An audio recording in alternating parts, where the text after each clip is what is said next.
Hello friends, இன்னைக்கு காராமணி அடை எப்படி செய்யறதுன்னு பார்க்கலாம். நிறைய பேர் புரோட்டீன் ரிச் டிஷ் வேணும்னு கேட்டிருந்தீங்க. வெயிட் குறைக்கிறதுக்கும் டயபெட்டிஸ்காரவங்களுக்கு ஏற்ற உணவும் கேட்டிருந்தீங்க. இந்த அடை குழந்தைங்கள்லேருந்து பெரியவங்க வரைக்கும் எல்லாருக்கும் நல்லா இருக்கும். தேவையான பொருட்கள் என்னென்னு பார்ப்போமா?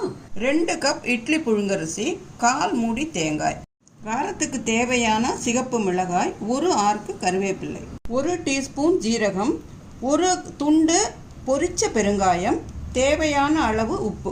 பெருங்காயத்துக்கு பதில் நீங்கள் 1 துண்டு இஞ்சி கூட சேர்த்துக்கலாம்.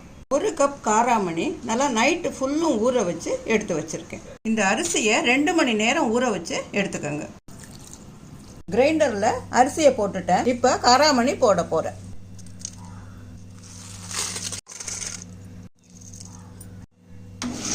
இந்த மாதிரி கொரகொரப்பாக அரைஞ்சதும் தண்ணி சேர்த்து அரைங்க. அடை மாவு கொஞ்சம் கொரகொரப்பாக அரைச்சாதான் நல்லா இருக்கும். இந்த மாதிரி கொரகொரப்பாக அரைச்சிட்டு இருக்கும் போதே கொஞ்சம் உப்பை சேர்த்து அரைச்சிட்டோம்னா உப்பு எல்லா இடத்துலையும் பரவலாக சேர்ந்துடும்.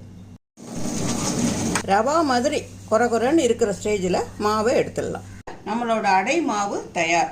ஒரு பெரிய வெங்காயம் பொடி பொடியாக நறுக்கி வச்சுருக்கேன். 1 ஆர்க்கு கருவேப்பில்லை எடுத்து வச்சுருக்கேன். இது ரெண்டுத்தையும் இதோட நம்ம சேர்த்துடலாம். இந்த அளவுக்கு அடை மாவை கரைச்சிக்கோங்க. தேவைப்பட்ட கொஞ்சம் தண்ணி சேர்த்துக்கோங்க. கல்லை காய வச்சு அடைகளை தட்டி எடுக்கலாம். நடுவில் எண்ணெய் ஊற்றுறதுக்காக ஒரு சின்ன துளை போடலாம்.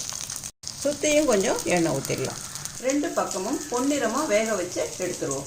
இந்த அடையில் நம்ம காரம் சேர்த்ததுக்கு பதிலாக வெல்லம், தேங்காய், ஏலக்காய் சேர்த்து இனிப்பு அடையாகவும் நம்ம செய்யலாம். ஒரு பக்கம் வெந்ததும் இதை திருப்பி போட்டுடுங்க.